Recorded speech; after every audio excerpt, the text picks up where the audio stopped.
Good afternoon friends. Welcome to my திபி தினி வீட்டு சமையல். நேற்று டின்னருக்காக செஞ்ச சப்பாத்தி குருமாவை பார்க்கலாம். குருமாக்காக பச்சை மிளகா ஒரு 3, ஒரு கைப்பிடி தேங்காய், 2 வெங்காயத்தை கட் பண்ணி போட்டுக்கிறேன். கிராம்பு, ஒரு பட்டை, அரை ஸ்பூன் சோம்பு, 5 பல் முந்திரி, இதெல்லாம் போட்டு மையாக பேஸ்ட்டாக அரைச்சிட்டு வந்துட்டேன். இப்போ குருமா செய்கிறதுக்காக ஒரு வெங்காயத்தை நீள நீளமாக கட் பண்ணி வச்சுக்கிறேன். 10 பீன்ஸ் எடுத்து எனக்கு தேவையான சைஸில் கட் பண்ணி வச்சுக்கிட்டேன். அதே போல் கேரட்டையும் எடுத்து எனக்கு தேவையான சைஸில் கட் பண்ணி வச்சுக்கிட்டேன். இங்கே நான் ஒரு தக்காளி எடுத்திருக்கேன். அதை கட் பண்ணி வச்சுக்கிறேன். குருமா செய்கிறதுக்காக இஞ்சி பூண்டு பேஸ்ட் எடுத்து வச்சுருக்கேன். இப்போ குழம்பு தாளிச்சிக்கலாம் வாங்க. எண்ணெய் ஊற்றி வெட்டி வச்சுருக்க வெங்காயம், கருவேப்பிலை போட்டு ஒரு 5 நிமிஷம் போல் வதக்கிக்கிறேன். இப்போ நம்ம வெட்டி வச்சுருக்க தக்காளியை சேர்த்துக்கிறேன். சேர்த்து நல்லா கலந்து விட்டுட்டேன். இப்போ நான் காய்க்காக எடுத்து வச்ச கேரட், பீன்ஸ் 2த்தையும் சேர்த்து அதையும் நல்லா வதக்கி விட்டுக்கிறேன். காய் வதங்கினதும் இஞ்சி பூண்டு பேஸ்ட் 2 ஸ்பூன் போட்டுக்கிறேன். இஞ்சி பூண்டு பேஸ்ட் போட்டுட்டு நல்லா வதக்கி விட்டுக்கிறேன், எல்லா காயிலையும் சேர்கிற மாதிரி. இப்போ நம்ம அரைச்சி வச்ச தேங்காய் பேஸ்ட்டை காயில் சேர்த்துக்கலாம். தேங்காய் பேஸ்ட் போட்டுட்டு நல்லா வதக்கி விட்டுக்கிறேன். இப்போ ஒரு ஸ்பூன் போல் கல்லுப்பு போட்டுக்கிட்டேன். தேவையான அளவு மிக்ஸி அலசிய தண்ணி ஊற்றிக்கிட்டேன். 5லேருந்து 10 நிமிஷம் போல் குழம்பு நல்லா கொதித்து வரணும். கொதித்து வந்தவுடனே குக்கரை மூடி ஒரு 2 விசில் விட்டு குக்கரை ஆஃப் பண்ணிக்கிறேன். இப்போ டின்னருக்காக அடுப்பு ஆன் பண்ணி சப்பாத்தி கல் வச்சு சப்பாத்தி கல் சூடானதும் சப்பாத்தியை போட்டு எடுத்துக்கிறேன்.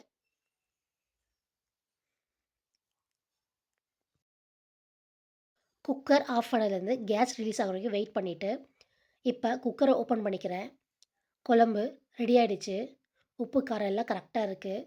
ஆனால் கொஞ்சம் தண்ணியாக இருக்குது. அதுக்காக குழம்பு கொஞ்சம் நேரம் கொதிக்க விடுறேன். குழம்பு ஒரு 10 நிமிஷம் கொதிச்சதும் கொத்தமல்லியை கட் பண்ணி தூவிக்கிறேன்.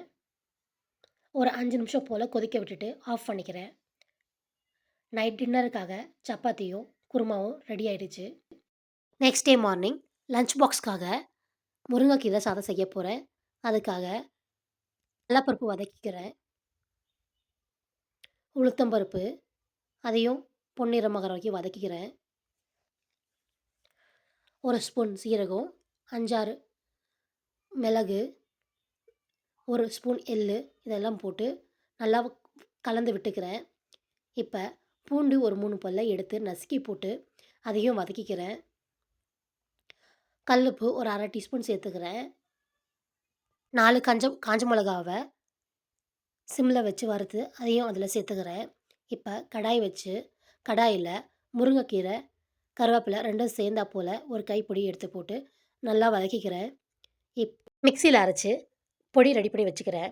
இப்போ லஞ்ச் பாக்ஸ்க்காக ஒரு கடாய் எடுத்து எண்ணெய் ஊற்றிக்கிறேன். எண்ணெய் ஊற்றி கடலைப்பருப்பு,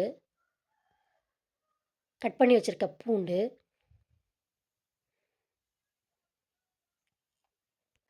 கடுகு, சீரகம், ஒரு 3 முந்திரி பருப்பை கட் பண்ணி போட்டுக்கிறேன். ஒரு வரமிளகாவை 2ஆக கட் பண்ணி போட்டுக்கிறேன். ஒரு கொத்து கருவேப்பிலையை போட்டுக்கிறேன். நல்லா எல்லாம் வதங்குற மாதிரி நல்லா கலக்கி விட்டுக்கிறேன். 2 நிமிஷம் கழித்து நீள நீளமாக கட் பண்ணி வச்சுருக்க வெங்காயத்தை இதில் சேர்த்துக்கிறேன். வெங்காயம் சேர்த்து ஒரு 5 நிமிஷம் நல்லா கலந்து விட்டுக்கிறேன். இப்போ நான் ரெடி பண்ணி வச்சுருக்க முருங்கைக்கீரை பொடியை இதில் கலந்துக்கிறேன். கலந்து ஒரு 2 நிமிஷம் பொடி வேகிற அளவுக்கு நல்லா கலந்து விட்டுக்கிறேன். பொடி கலந்து நல்லா ஒரு 5 நிமிஷம் வதக்கி விட்டுக்கிறேன். இப்போ நான் இதில் கலக்கிறதுக்காக சூடாக சாதம் வடித்து வச்சுருக்கேன். அந்த சாதத்தை ஒரு 3 கரண்டி போல் சேர்த்துக்கிறேன்.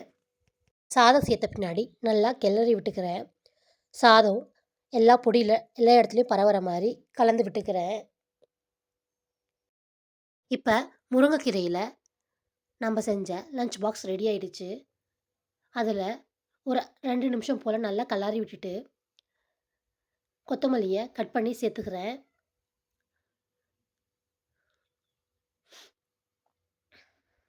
உங்களுக்கு வேணும்னா நெய் சேர்த்துக்கலாம். இப்ப நான் லஞ்ச் பாக்ஸ் கட்டிக்கிறேன். பிரேக்ஃபாஸ்ட்டுக்காக வல்லாரக்கீரை தோசை செஞ்சுக்கிறேன். இது குழந்தைங்களுக்கு ரொம்ப நல்லது. ஸ்நாக்ஸ்க்காக குச்சி வெள்ளிக்கிழங்குல சிப்ஸ் போட்டு எடுத்துக்கிட்டேன். இன்னைக்கு breakfast over. Thank you friends.